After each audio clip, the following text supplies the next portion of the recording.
It's a good morning to you. Welcome to Asake Online. My name is Zenzele Ndebele, and this is the Breakfast Club. It's a while since we did a live show, but today we just decided that maybe live and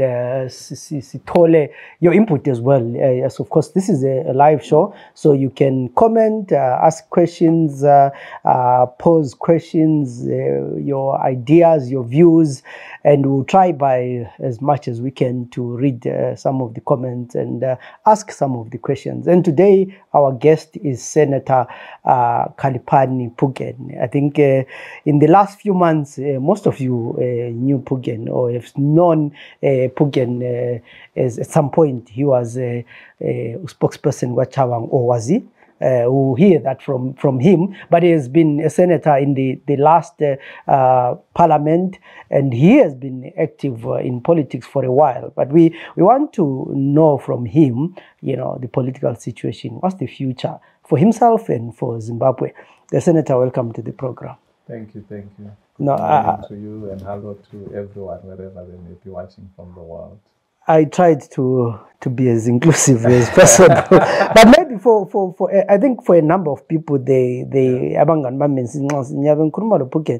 remember you as a senator, okay. And maybe they don't. I've known you for a while. The office in MTC many years ago. But to start with, when do you become active in politics? Okay. I'll answer that question. Maybe with your leave, allow me to appreciate the opportunity. When you invited us, it wasn't difficult for us to come. As you alluded in your intro, there's been a lot of noise recently. Of course, it was started by one mischievous guy who, in my view, is not a journalist, but masquerade as a journalist. And then there was just so much noise. And then there was one decent Zimbabwean who, having heard so much and so many negative things about me, decided to, okay, I have heard about him, but let me hear from him. So she started following all the interviews which I'd done, okay, as much as she could put her hands on. Then, according to her, she then landed in the last interview we did here. And she went through that interview and she says, but everything which is being said, the issues you are raising, you raised them in that interview. And then, of course, you had the opportunity to now follow the things we have done in Parliament through other pages and Hansard and whatever. It's like, but what is the issue all about? Because this person has always raised these issues. So when you invited us, it wasn't difficult for us, because then we realized that platforms like yours are, in future, when historians look at this dispassionately, people who don't have a vested interest, so to speak, who just want facts as they are, they'll be able to come to your platforms and benefit from the type of work which we are doing. And so yes, it was very much easy for us to accept your invitation, and thank you. And we want to give you your flowers while you're still doing this. That thank you for the wonderful job you're doing. I started my serious politics around the early 2000s. I've always held views, but at the time I was more into justice from a church point of view.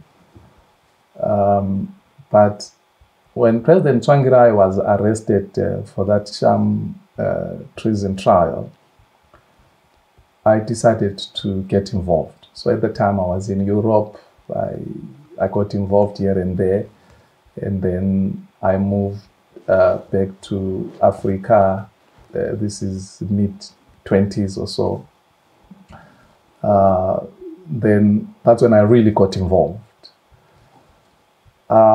I wrote an article which was publicized widely, and a lot of people didn't know it's me, in the fight which happened after the 2013 elections. And this renewal thing started, and they wanted to remove President Tsvangirai, if you remember. So I wrote an article which was publicized in many publications, but I wrote using my family name, which is not the Khaliphani Phugeni that you all know.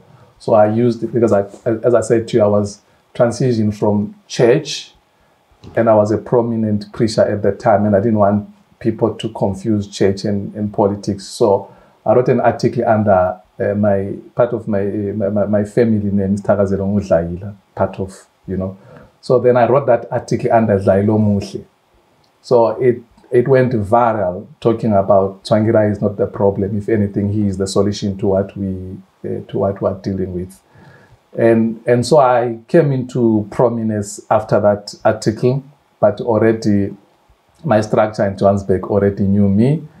And then, as you know, things played themselves out. Then we had that Congress, which was forced by the split with the renewal guys going away. That's when the then President Morgan Tsvangirai asked me to be part of his executive, not only part of his executive, but part of his shadow cabinet. And as they say, the rest is history. Yeah, so I think the most people remember you when they were recalled somehow, yes. Then you went to Senate. Yes. And there were some people who thought you were a stranger who just managed to sneak through the back door. Yes. And by and large, that's the narrative that is being put across. And it's deliberate, it's planned. President Tsvangirai had a 20-member shadow cabinet, 20. And he was clear about that I need an effective cabinet. I need a lean cabinet so that we don't waste resources, which is really going to move the country forward. There was a clear program of action. And amongst the 20 members, I was part of those. So had he not suffered the fate which he suffered, we know he was going to win the elections. So I was going to be part of the cabinet. I was going to be part of the executive. 20. So you can't talk of someone who is in the top 20, someone who's going to be part of the administration of the country, someone who was sneaked in. I was never sneaked in. I was part and parcel of the leadership. The person whom everyone is crazy about, I was sitting with him in that shadow cabinet. I was sitting with him in that shadow cabinet, which Dr. Tsvangirai and Dr. Kupe were presiding over. So Dr. Kupe was correct. She knew that I'm not a novice, as many people thought. She knew the contribution I had done. Even in the national executive, you know, of course, these things never get publicized. You know, the statement which is credited to Professor Moyo now, that ZANU can't reform itself out of power. I said that statement in the executive. When the executive, this was before the professor said, when the executive was pushing for us staying away from those by-elections, which were caused, by the way. And I stood up in that executive. You can ask any honest person in that executive. And I said, but President, if you boycott these elections on the basis that you want ZANU to reform itself, do you realize that that reform is taking it out of power? There is no way ZANU will reform itself out of power. But obviously, the things were not coming out. And when the prof said it, it was a very prominent statement.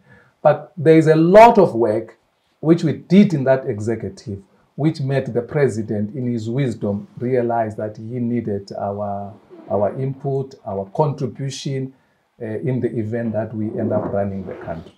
So you go to Senate, you're a senator, then I think Kupe is recalled, and she then finds a way back to CCC. Within that period of time, did you have a fallout with Kupe? Never. Again, it's another narrative which serves a certain purpose.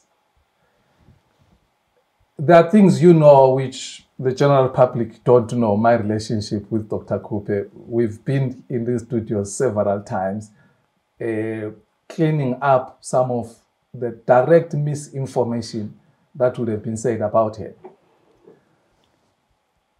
When part of his convoy was arrested, when we were doing the Bulilima by-election, of which at the time she was already with CCC and I was still with the MTC.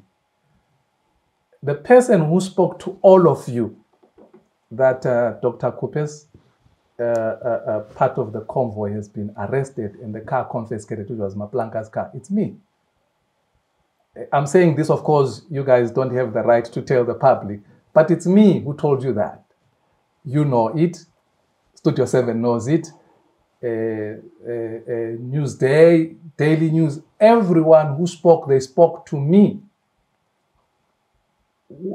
When they left, I was here in Bulawayo, and I found Dr. Kupe waiting for me at the Rainbow Hotel. And she briefed me of their trip, then they went. And whilst they were there, that car got arrested. We already knew, by the way, because someone prominent was working on it. So we already knew, we discussed those things. And when it happened, then I was alerted, and then we started doing that. The following morning, by 4 o'clock, we were leaving Bulawayo to follow up that car, which was at the border post. When we got there, the CIO then took pictures of me, and the report was then sent to Harare, and that report landed up in Monzora's desk. And Monzora wrote a letter of recall to recall me on the basis that I'm working with Dr. Kupe to advance CCC. And that's when Senator Komichi, Senator Mutsuri, Senator Chief Ndlovu intervened. But as journalists, you know, almost every other week there was a threat to recall me on the basis of my relationship and association with Dr. Kupe. Let me conclude by saying, I am nothing without Dr. Kupe. I've always said that. You know it. You can't separate a child and his mother. You can't do that. It's just not possible. So it is packled by people with sinister motives who do not know. As a matter of fact, one more thing I can tell you. Just before she went for the swearing in Parliament, we were together again, coming from South Africa, from her treatment. And we discussed at length, what do we do? Do we issue out a statement to let the public know about the second attack so that they are not shocked? And at that time, it was resolved that maybe it's not necessary because she was going to Harare several times for treatment. But I did press it upon her that, but madam, you know that the media from that side is very hostile. They are going to alter this picture as they did. And of course, they did that. And we had to come back and issue all of that. But I'm just saying, it's deliberate. You have to paint me in a certain picture, and I'll tell you why. Because once you do that, you want people never to engage with the serious content which you always bring on the table. So you are being diverted and made us to be seen in a certain light negatively, which is not very so I'm laughing lapha ngoba omunye umuntu uthe hayi Zenzele hlala endabeni man wakulokubhota bhota lapho ukhuluma. So then 2023 happens. Yes. You are on the elections, you are on the Senate list for Mat North. Okay. For 2023, is it? No, I did not run the 2023 election. I did not participate. Another lie again, which keeps peckled out there, that he ran and he lost. I never participated in the form of running myself. I have a lot of candidates that ran for different positions. Most of them prevailed as a result of our input, and we are assisting even now. How do we do here? Here you do like this. How do we behave here? Here you behave like this. I had accepted when I left Parliament. I'm sure you are one of the people who received a letter from me, because I wrote to most journalists. I also wrote to other eminent people to say, thank you so much for the support which you gave me. My time has come. I'm handing over the baton. And it was a goodbye from my part. So the question has always been, Phugeni Senate, he was with MTC. Yes. So then how does he get to use the word mixed up in CCC politics? Okay. Yes, I was in, and I think I've already explained to you that the involvement doesn't come now. The ones who are saying that, they are deliberately ignorant. Most of the journalists, again, they also spoke to me when that campaign was going on for that by-election for the first time, which Dr. Kupe and others, the Maplanka family, won at Bulilim. Most of the journalists would phone Dr. Kupe, and Dr. Kupe would pass the phone to me, and they spoke to me.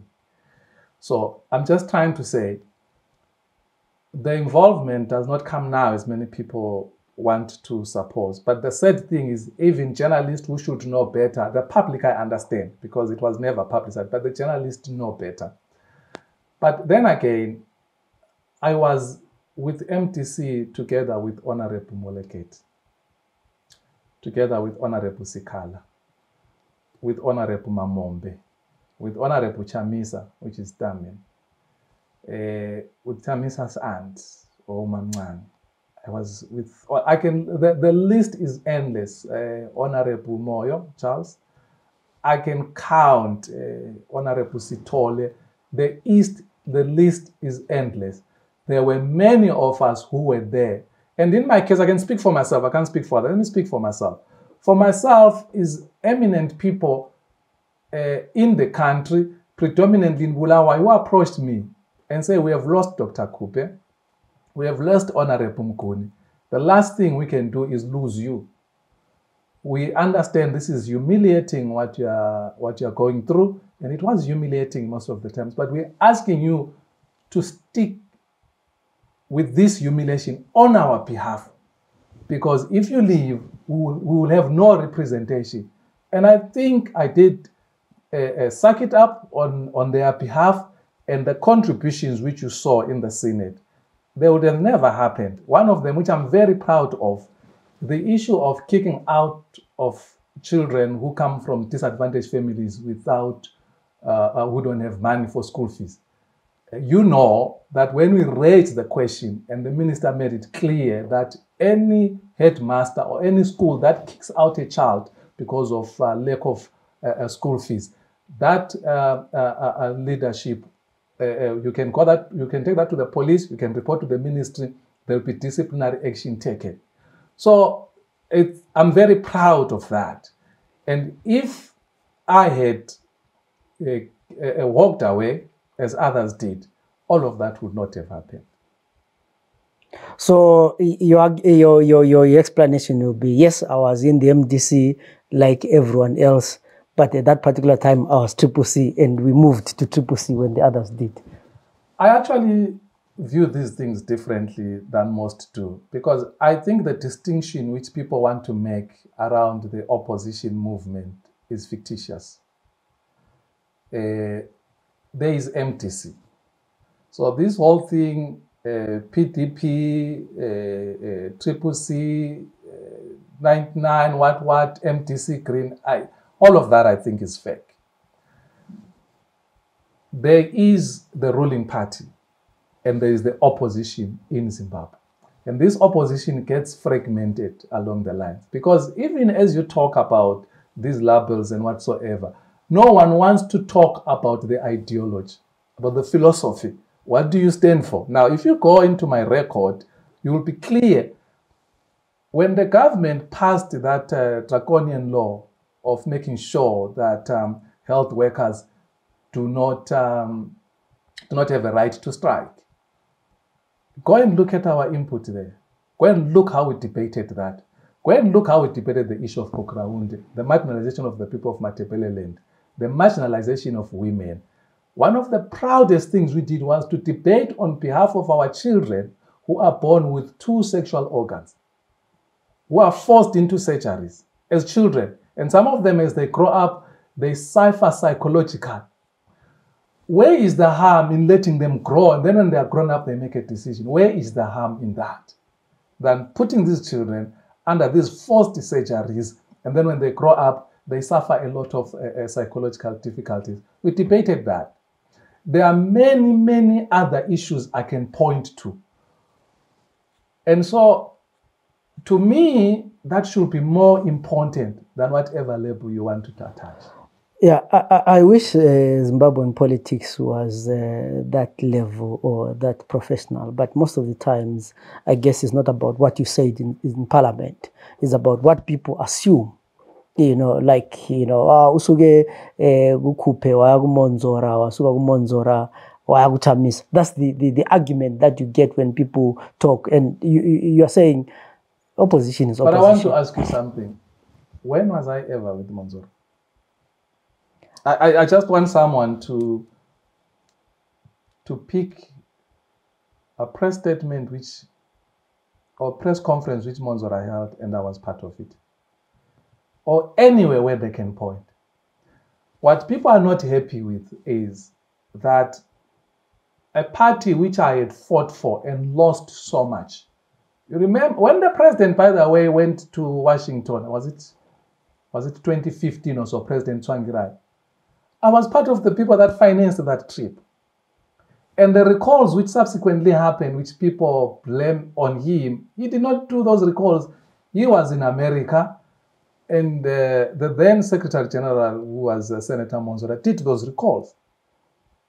And he was shocked, and that is why he ended up boycotting. Of course, decided to learn later from his close allies that the reason he boycotted is he wasn't sure why were these recalls done in the manner they were done. Maybe they meant to embarrass him in the by-elections. Well, that was an unwise decision, which I told the advisor that was extremely unwise. When he was ill, the diagnosis that came of his illness, he came through us, myself and Senator Chief Ndlovu. We got that diagnosis. We were given less than 10 hours to come up with a substantial amount of money.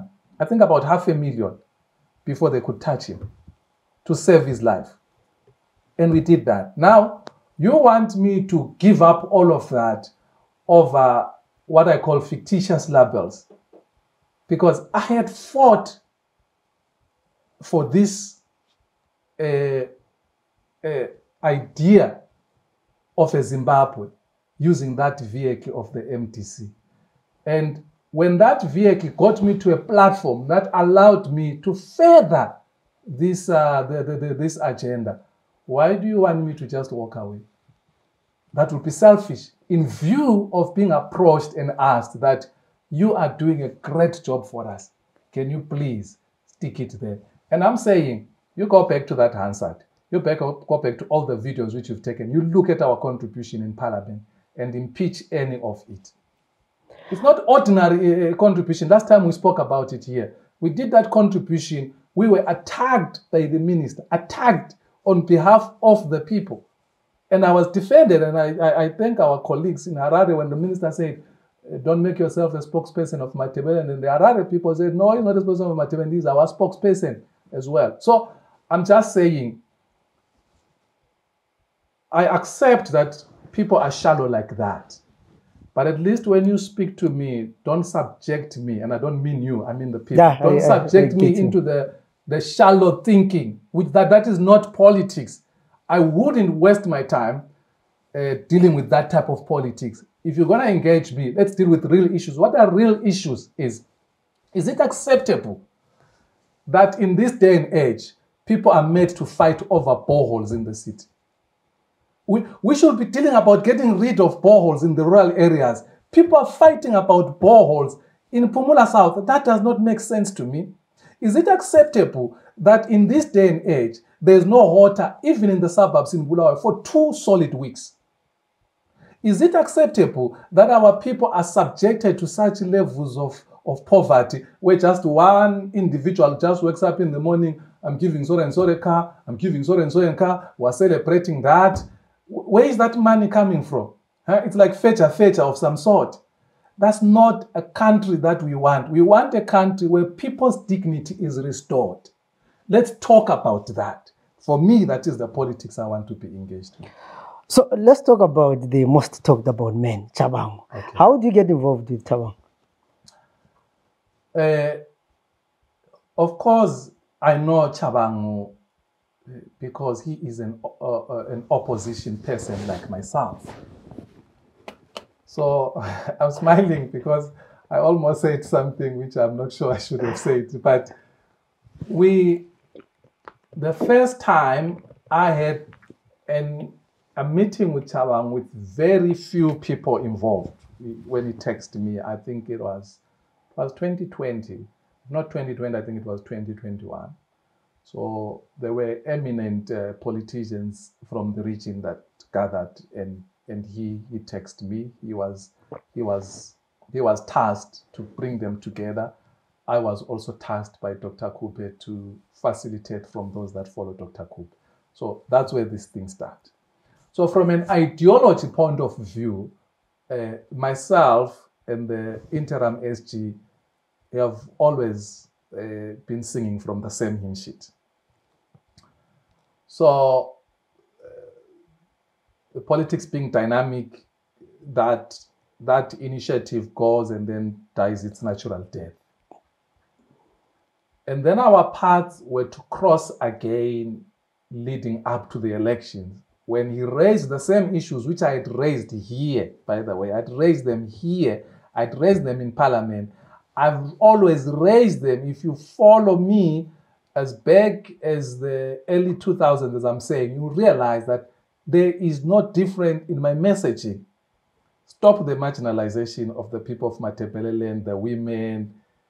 Stop this rural-urban divide.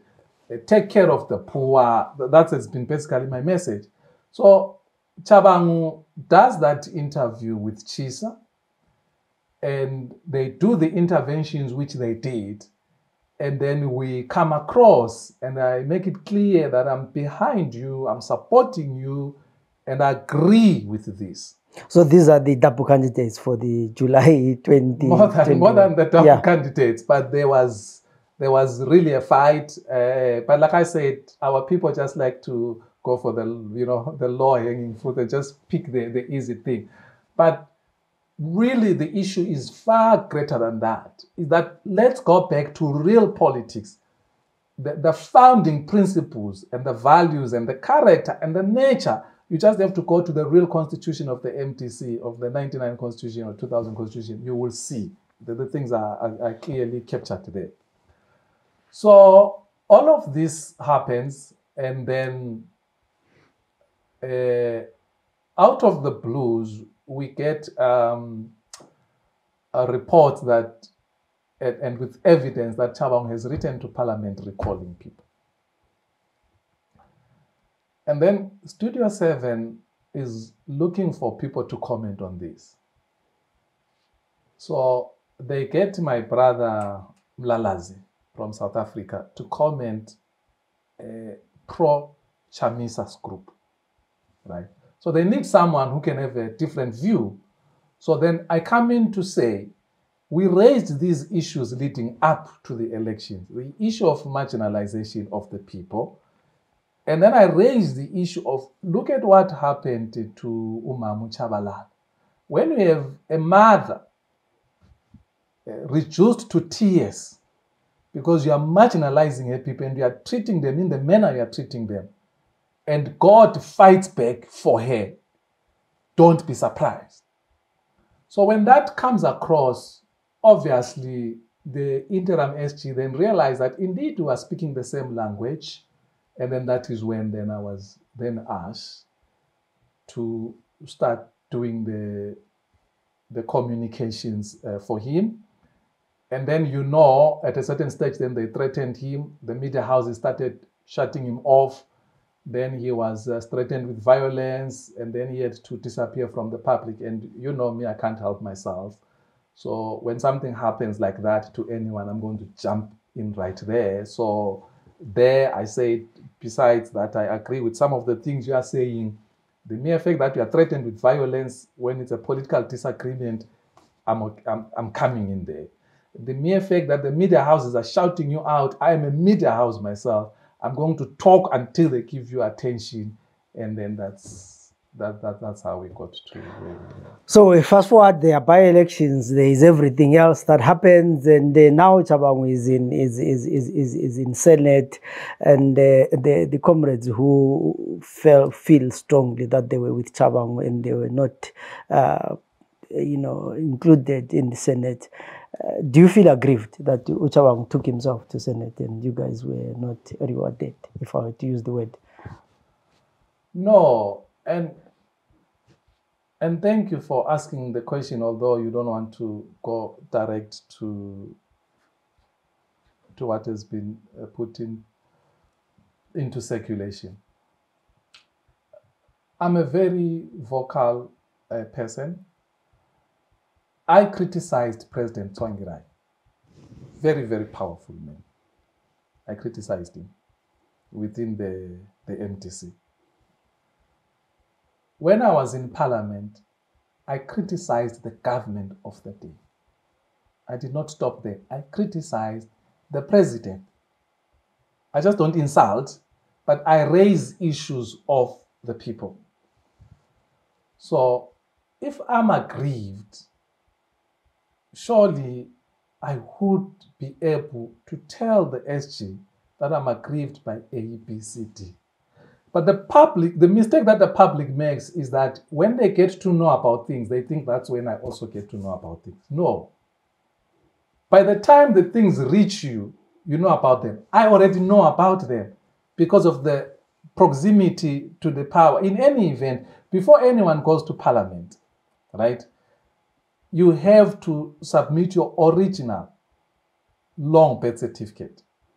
And you must submit your original identity card. At least those two things, right? To the powers that be, so that it's submitted in Parliament. So by the time the issues reach the media that so-and-so is going to Parliament, and you guys are shocked that I am not part of the people that are going in, I already know because I have not submitted the two documents that I have told you about. The conversations are there. So I'm very clear. It's unfortunate that the fight has taken the turn which it has, especially with other comrades. I have tried because I have access to both camps. I have access to the other brothers who are left outside. I have access to the SG. And I had tried closer to the publication of those names to say, please meet, please discuss this thing. Try and find a way of demobilizing. Obviously, I failed. There was a communication which was open. There was a group which was open, which I was not part of it. And I think in that group, they fought, and basically nullified what other effort one was trying to do.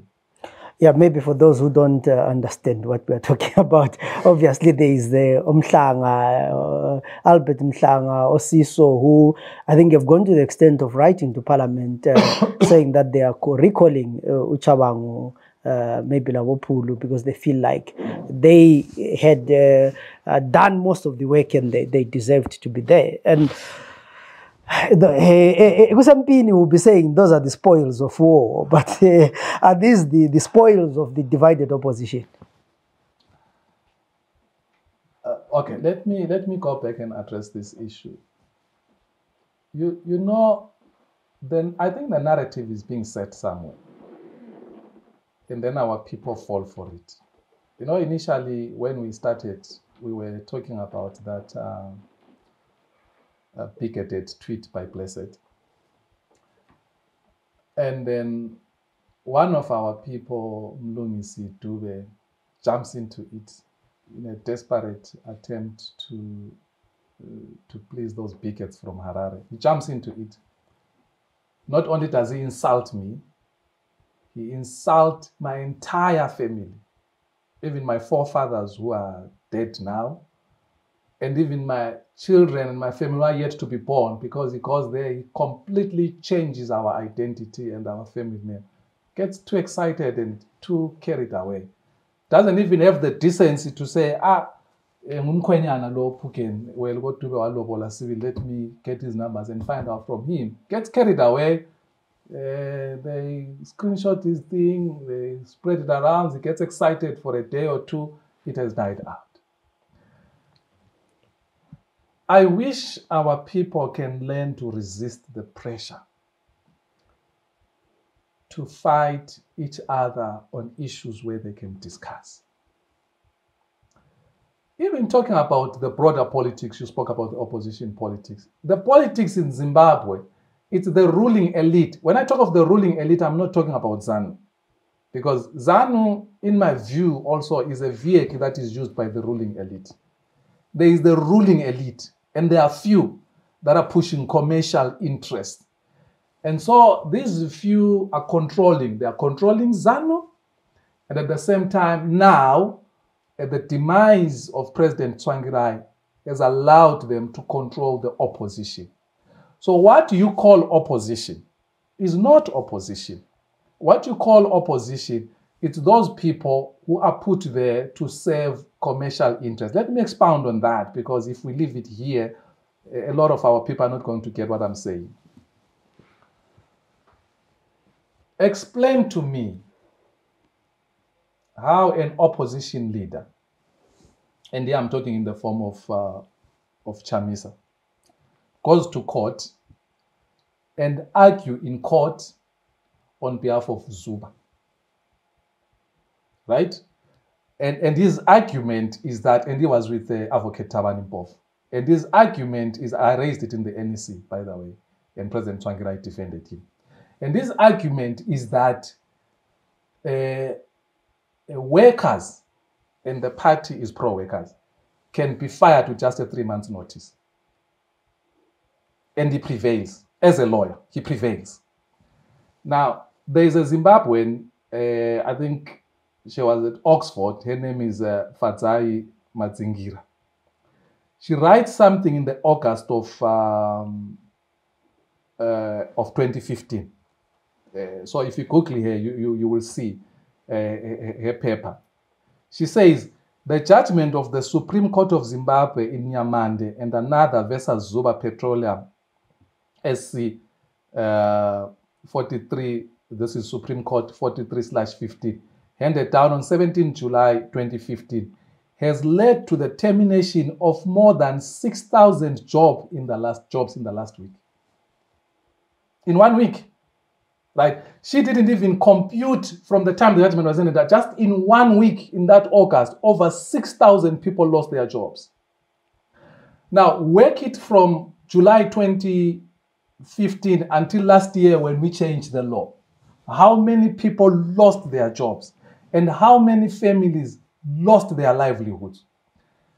Having done that as a lawyer, as a politician, he never sent his so-called members of parliament to go and fight to change this draconian law, which was anti-worker, anti-poor, anti-our people, which was prop capital. So I'm saying to you, you are sitting here made to concentrate on Triple C, Phugeni, but never concentrating on the real issues. I raised an issue where there is one guy who just wakes up, I'm going to give Zenzele a car, I'm going to give so and so, and people are celebrating that, and what 1,000, there are people dying in hospitals because there is no medication, there is no tablet, there is nothing. He doesn't wake up in the morning and say, okay, I came to UPH and I found that there is no Panado and I'm buying all the needed Panados, I'm buying all the needed bandages, I'm buying all of the, no, he's just giving people cars, material things. Why? Because the whole politics have been changed. You are not allowed to engage me on the real politics on when you were in parliament. How much dividend did our people who voted you get for you being in parliament? No. What is being captured is that Phugeni just came through the back door. All right, let's agree with that. It's false, by the way, but let's agree with that, because if that 2017 takeover of the opposition by the so-called alliance Stronger Together, which was a ZANU project, by the way, if that did not happen, I was going to be in that parliament. But when that happened, a ZANU project, when that happened, when it was taken over, we were disrupted, we fought with Dr. Kupe, we never gave up, we never capitulated. Our guy has just capitulated. He has just given up the fight. We fought and fought and fought until we were there, until we were able to achieve whatever little we could achieve given the circumstances. So I'm saying to you, our politics as a country has been reduced to just squabbles. And the elite are getting away with it. Now, you mentioned the issue of the lawyers representing, and it has been a trend that opposition lawyers who represent the other side. There've been many of them, and they've defended themselves by saying, job, we see our people as clients, and we have seen it between 2017 and, in fact, time in memorial. That's the biggest fraud which can ever happen. The Bible says God is always with the weak. That's what the Bible says. Now, how do you explain this to me, that job, which has cost millions of our people jobs? And you say job. And then you turn back and say you're fighting for these people to get their jobs. How are you fighting for them to get their jobs when you are the one who's responsible for them losing their jobs? And our people don't want to hear that. I can tell you this, Zenzele. When I sleep at night, I sleep comfortable. I know I've been rejected by the very same people I've been fighting for. I say I fought for women. I fought for the poor. I fought for the marginalized people of Ndebele. I fought for the marginalized women. I fought for the disabled. There is nothing I did not try to fight for when I was in that parliament. They've all rejected me. I am not worried about that. Because when the Son of God hung in that tree, in humiliation, naked, he had lost an election against Barabbas, one of the hardened core criminals. And the people who voted there were relatives of those that Jesus raised from the dead. He healed their sick. He fed their hungry. They were victims of Barabbas, but they voted Barabbas. Let him go free. They crucified the Son of God. So, until you can come to me and have an argument with me on what I have done, and that doesn't end there. You go to the work I have done, taking kids who otherwise have been excluded to universities, putting them there, and getting into my pocket, paying their fees. Now, so many good things that have been done, and people have rejected. And then you have someone who wakes up in the morning, go and argue in a court of law for millions of our people to lose their jobs. They lose their jobs. He turns back and says, no, look at Phugeni, by giving Chabangu his dignity and right, because I never said Chabangu is right. I simply said this is Chabangu's point. If you disagree with it, disagree with it. Let him go to court and you laugh at him, but don't take away his right to be heard. What type of a politician am I when somebody's right to be heard is taken away and accept? And most of the media that tried to make a fool of me ended up clamoring for him, wanting his presence. And when he came to your platforms here, you were never maligned like the way I was done. You were seen to be doing your job. Why don't people accept that as a trained communicator, I was doing my job, which I never lied. There's nothing you can say, there Phugeni, you lied. I told you everything which Chabangu would have wanted to say, but was not able to say. And right now, he's accessible to everyone. Have you seen me all over? No. I was there when he was not there as a spokesperson. Now you can reach him. He's speaking for himself. And no one has to come to me. So I'm saying to you, you can't go and get people lose their jobs under the pretext that I'm being employed, and then later say you're the one who wants to put. And on that point, let me make this point again. Job Sikala suffers prison for close to 2 years. Gets out of that prison. Advocate Uriri, senior counsel, goes and talks to him. Counsel Sithole goes there as well and speaks to him. When the cameras are rolling, who does he attack? Doesn't attack Uriri. He goes after Sithole. And why is he attacking Sithole? He wants to paint him as dirty because he's representing Chabangu. Why? When the person who's arguing in court is Uriri. He doesn't attack Uriri. He attacks Sithole.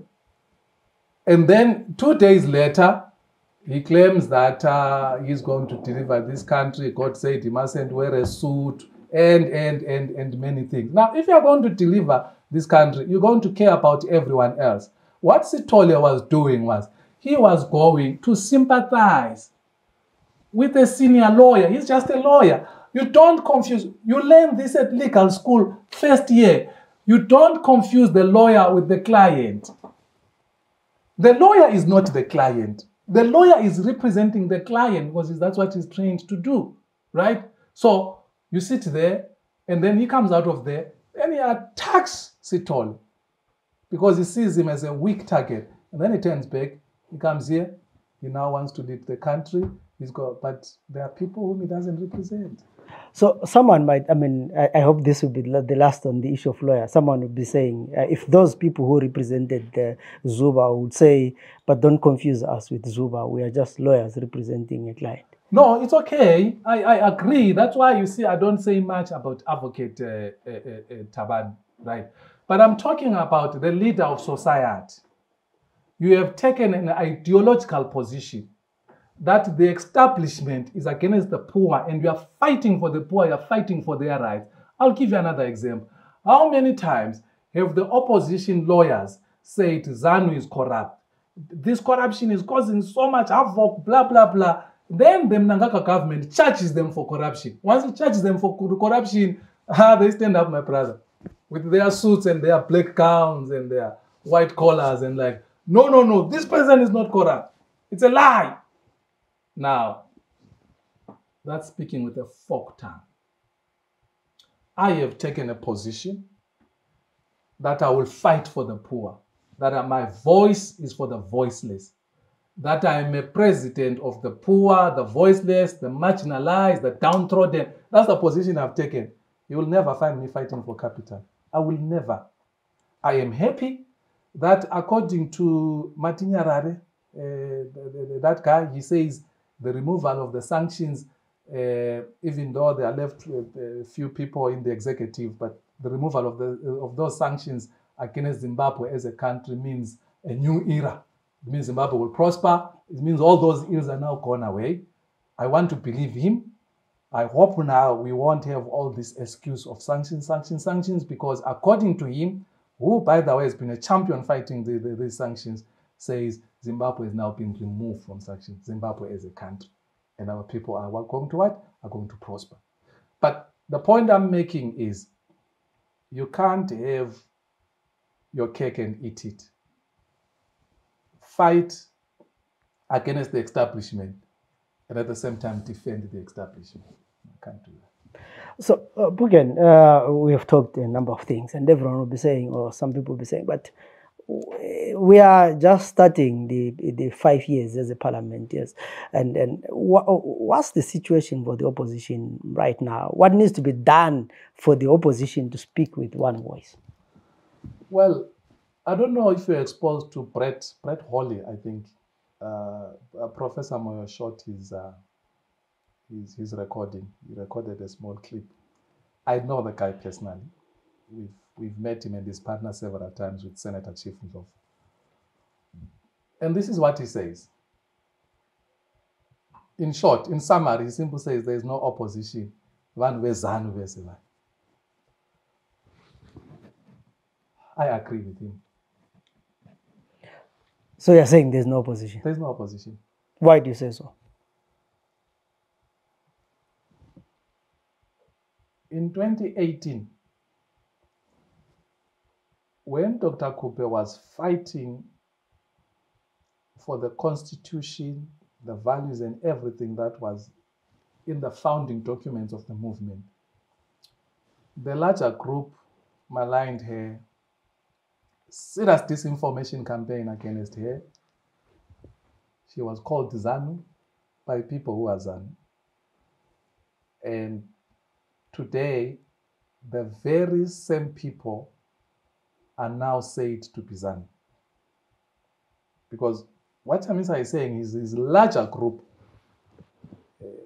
is now ZANU, because that's what he said. He said when he resigned, he said the CCC cannot achieve anything because it has been taken over by ZANU. And then he writes in court papers, he says, I am not part of any movement or any organization. Basically, even this whole blue thing which you are saying, he says he's not part of it. And newsflash for you, that's another ZANU project. which we are going to be fighting over again after 2028. So until you show me dividends for our people that these MPs have achieved, or these opposition players have achieved, I will agree. There's nothing. After the first recalls, which happened 2020, 2021, there was a loud cry that people are not represented, people are not represented. Then people got represented through the by-elections, and everyone went back to parliament. What happened for our people? Did you see any change? No. Nothing.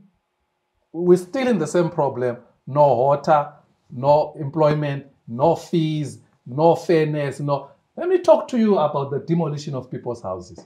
Yeah, I was going to ask about that, but you can say it again. It's a political gimmick.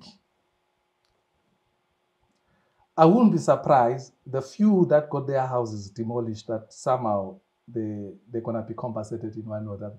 It's a political gimmick. I was in Tabazinduna over the weekend attending a funeral there. The sawbook there was selling stands. The stands which he was selling are people's fields, plowing fields, without their permission. One of the mothers I spoke to her there, her field survived because of this so-called denomination, but he had already started petitioning to sell to the next. Guess what? He was there at the funeral. He was even allowed to speak. And I'm told he was arrested for a week. And guess what they arrested him for? Not that he was selling these stands. No. That he sold 1 to 2 people. And they reported it. And he was only held for a week. Before you demolish, why don't we have these people that sold all of this to these people in jail? You are not going to have them because it's a political gimmick. Next time when they call you for political meetings, you can't fail not to go there. You'll have to go there because you're scared that they're going to demolish. So it's another political gimmick. It's very unfair and sad because you from Mad South, Plumtree, I'll take a guess. If the sawbook there thinks this place is prime and what, they take people from anywhere. They can go and take them from my place there in Lupane or Cholocho and put them there. By the time you have your kids or your brothers want to come back from the diaspora, there is no more place for them. There is no more place for them. That is what we are faced with. That's the most unfortunate thing. The complete collapse of the rule of law. When they were fighting in here in the city of Bulawayo, people just recalls. I don't know if Chabang had this in mind. Do you know what was the resolution which was taken? Issues were not, if you wanted to convert your house to some business of some sort to make an income, maybe a bread and breakfast or a lodge or whatever, you make an application to the council. The council was not going to decide that. That thing was going to be taken to the CCC office, MTC, now the Blue whatever movement office there. Be decided by the leadership there, which was not in council. And then once that is decided, then it goes to council where a gimmick vote is taken care of, and that's it. So people like you and me, who are probably not in good books or know nobody of those political gods in that formation, we're going to be deprived of otherwise what is due to them. So already you had a takeover, a coup of some sort of the elected people, their powers being usurped by the political elites. And all of these things, people do not know. These were things which were happening, which were brought to my attention, and as chaotic as it might have seemed, but there are some benefits that at the end of the day, now councillors get to hear our issues in line with the Constitution, in line with the Urban Councils Act, and they decide on them based on merit. I will hope that will that will maintain.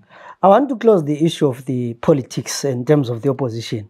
To a large extent, you said you support the Chabango, though you didn't agree with him. He's now, or somehow, he's now a senator. In using court documents, interim SG or whatever. What's the future there of that move?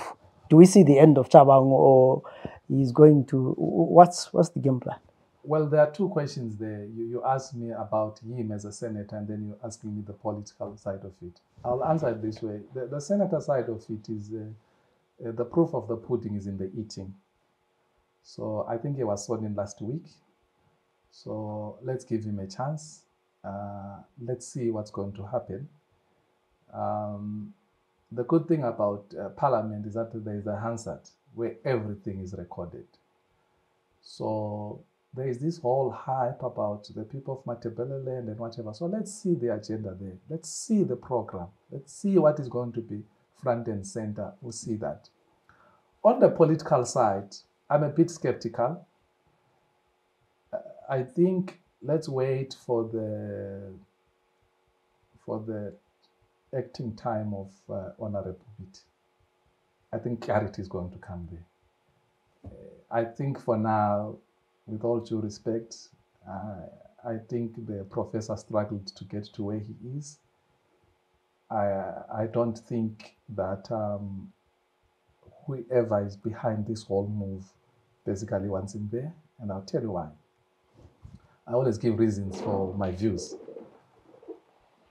He is the first vice president, according to this thing which they're saying they are doing, which the court nullified, and somehow they don't want to agree with the courts and whatever, which is a position which he has always held, by the way, Prof. I agree. He's wrong. You don't have a choice when it comes to courts. Once the courts make a decision, and in this case, by the way, there are subsequent cases which were brought to the High Court, and the High Court was clear that that judgment stands. There is no, this thing you are talking about doesn't exist. But let's leave that. So now that they've somewhat resurrected it, how, I don't know. He was the first vice president.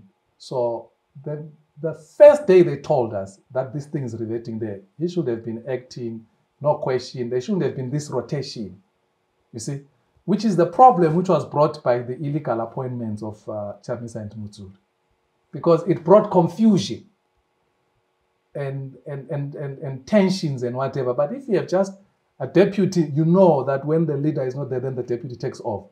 And then when the deputy is not there, then the chairperson takes over. This thing was well planned, but he comes in there, so-called for 90 days, which already is a problem for me. He should have come in the first time this thing was announced and not contested. It tells you that for a long period of time, he was being resisted. And then eventually there was a compromise, come in for 90 days, and then the next person takes in the 90 days. I am curious, especially with this person in the 90 days. Why? Because if you look at many pronouncements, everyone has been saying this is the person taking off. So I'll be comfortable to comment during his era. I think there will be a lot of political movement that is going to happen there. Again, I want you to look at talking about the opposition, the politics. I want you to look at the pronouncements by ZANU. After the elections, Chamisa says, okay, I want to have a conversation with His Excellency. And ZANU, through their spokesperson before his demise, Honorable Mutswanga, says, no. We are not going to talk to you, Chamisa, until you bring VT, until you bring Professor. I think they mentioned just those two, or they brought in the SG where as well, I can't remember. So you sit there and ask yourself a question. Why is ZANU interested on who the opposition leader is bringing in that conversation? Why is it their interest? Why, if the head of the party, which is ZANU, and the head of the CCC are having conversations, negotiations, why are these ones saying bring so and so and bring so and so and bring so and so? So again, you ask yourself all those questions. And still on that, let me close on this one. Finally, Hopewell Chinono is not my favorite person. but I'll give it to you. He's one of the most knowledgeable people on the politics of Zimbabwe. Says, Chamisa can't disagree with me on this one because it's the truth. If he disagrees with me, he must come here and disagree with me. The reason why he has resigned is he has just discovered that Promise Mkwanas, whom he appointed, reports to state security. So when Brett Hawley says, it just shows you that these are the people he appointed himself. Look at where they are coming from. They are coming from Tajamuga. What is Tajamuga? Tajamuga was a military project to get rid of Mugabe. She votes and all these other funny things, which most of these people are coming from, were all those pressure groups which were created by the military to get rid of Mugabe. When Mugabe was being removed, it's the key opposition figures who were playing a major role. Just go and look at that video. Go and look at that video, which tells you that military was working with these people. The question is, when did they stop this collaboration? When did they stop? Are they no longer working together? So I wish you luck, my brother, if you still believe in the fallacy that there is opposition. There is a veneer or a figure or something that they want you to believe that there is opposition so that no real opposition emerges. But no one is concerned about you. That's why when the councillors go there, they say the act, the minister, and what makes it difficult, but they end up with cars, they end up with stands, their children end up going to good schools and all those things. Same thing with MPs, same thing with opposition leaders. For some reason, it's difficult for them to deliver for the ordinary person. But for themselves, their families, and their close friends, somehow they prosper. There's free speech, so I hope these guys who you mentioned at one point, they will come and say, no, Phugeni is not telling the truth. We were never projects of the arm. But maybe as we close, what's in it for you? I mean, when I say in it, I'm saying politically, what's your plan? I've said this on several platforms. My feet are guided. And I think it's last week when I was having my devotion, I just bumped into the story of Joseph. A very intriguing story. But I like what his father, Jacob, says. Jacob is before Joseph, who's the prime minister of Egypt. He's there because there is hunger in Canaan, and he's come here. And he calls all of his children, including Joseph. And he starts with a prayer to God. And listen to what he says in his prayer. He says, God of my fathers, who has fed me all of these years. I think he was 130 to 139 years old at the time. Contrary to how most people want to paint us or people believe in whatsoever, I have no respect for a single human being. In the sense of my sustenance and my future and everything, I have no respect for a single human being. My background is in the pulpit. That's where my background is. So from an early age, I always knew that from what I say, from how I live and everything, I'm guided from above. So I don't know. I don't have plans. I will respond to where God leads us and what God says. But to the extent that people think that we'll suck up to certain individuals and request for this and that, that's not how we are wired, because in doing so, then we undermine God, who has fed us and kept us this far. You have known me before I was in Parliament. Did I look a bit poor and hungry then? So I was going to say, so you have your Chamisa moment there of saying God is in it. So it's fine. It's fine. But yeah. This point is important because I'm saying you've known me before I was in Parliament. You knew me when I was in Parliament. You know me now. And in my view, there is no difference then. There is no difference before I was in Parliament. There's no difference when I was in Parliament. There's no difference now.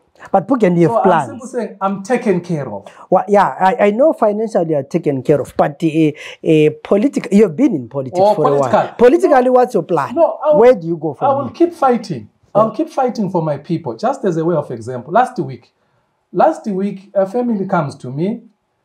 A child has been arrested on fictitious charges, completely fictitious charges. That child gets incarcerated. A child gets incarcerated before he's even tried, right? Against the law. This child is tried in an open court. The law is against a child being tried in an open court. If the child has to be in prison because of a certain charge, he must be in a juvenile prison. All of that does not happen. The child is tried without a lawyer, without the grandmother. The grandmother is sent to go and look for a lawyer. Once the mother goes out to look for a lawyer, the child gets tried. So, first of all, I try and help these people secure a lawyer. After I help them secure a lawyer, I wrote a message to the Minister of Justice, Honorable Ziyambi. Say, I have a child under the care of a grandmother who is in prison, who's not supposed to be in prison according to the law, who's being tried in a open court. This is not supposed to happen. The minister ignores my message. Of course, the parents, I then call the minister the following day. He doesn't pick my phone. Obviously, that's what happens when you're out of parliament. You don't have the power. I told our people that once I'm out of parliament, I will no longer have the same power. If I was in parliament, I was going to ask him that question on Thursday, on Wednesday, during the minister's questions.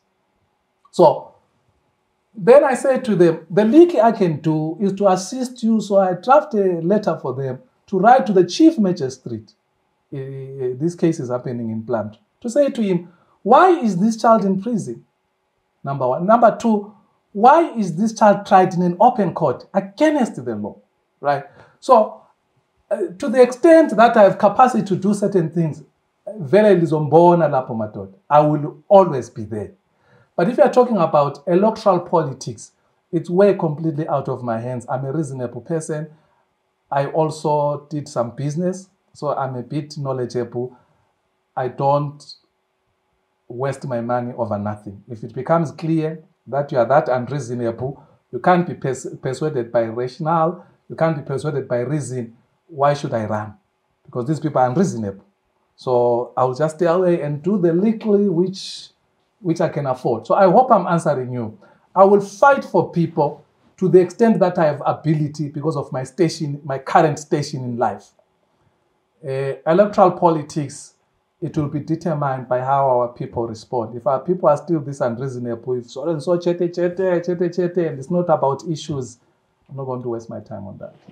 Okay, on that note, thank you very much for taking your time to talk to us. The takeaway that I get from the interview, you said, Agula opposition, Ongumundi Izanu. So, well, not that careless. I think I did give an explanation. There is an attempt to capture, or maybe not even an attempt. I think they've been successful. So, thank you for putting it that way, because it gives me the chance again to explain. So people are captured, wittingly or unwittingly. There are others who are easily captured. There are others who are definitely doing the bidding of the establishment, not seeing that this is where we are getting. I'll give you an example. When the project started by the attempted President Tsvangirai's life, which culminated in the death of his wife, I don't think it stopped there. The attack went on until his demise. And there were many people who were players there, including in the opposition, because the nurse, a Zimbabwe nurse who was later killed after the demise of President Tsvangirai, the reason why she was killed was to hide certain information from us by certain players, most of them from the opposition. So there's been a lot of maneuver from the establishment to capture the opposition, at the very least capture the narrative. Control what type of opposition it will be and what type of politics it will be. And that is what is happening. So I understand there are others who may not accept direct that they are Zanda. Let me give you an example. If Hopewell is true, and then you have a spokesperson of a major opposition reporting from state security, will you call yourself that you have an opposition? All right, I know you know about past about the background.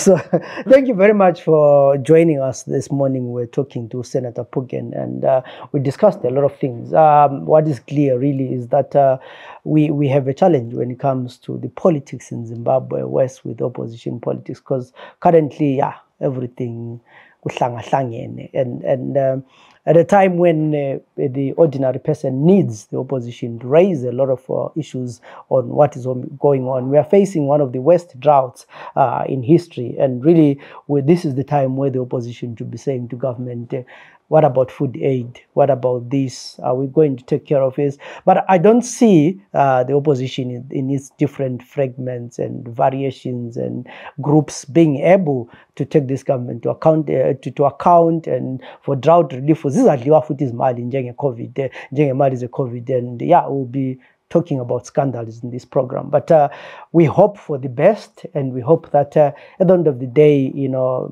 reason will prevail, and Zimbabweans will sit as one and take care of the basic needs of the people rather than their selfish interests. My name is Zenzele Ndebele. Have a good day.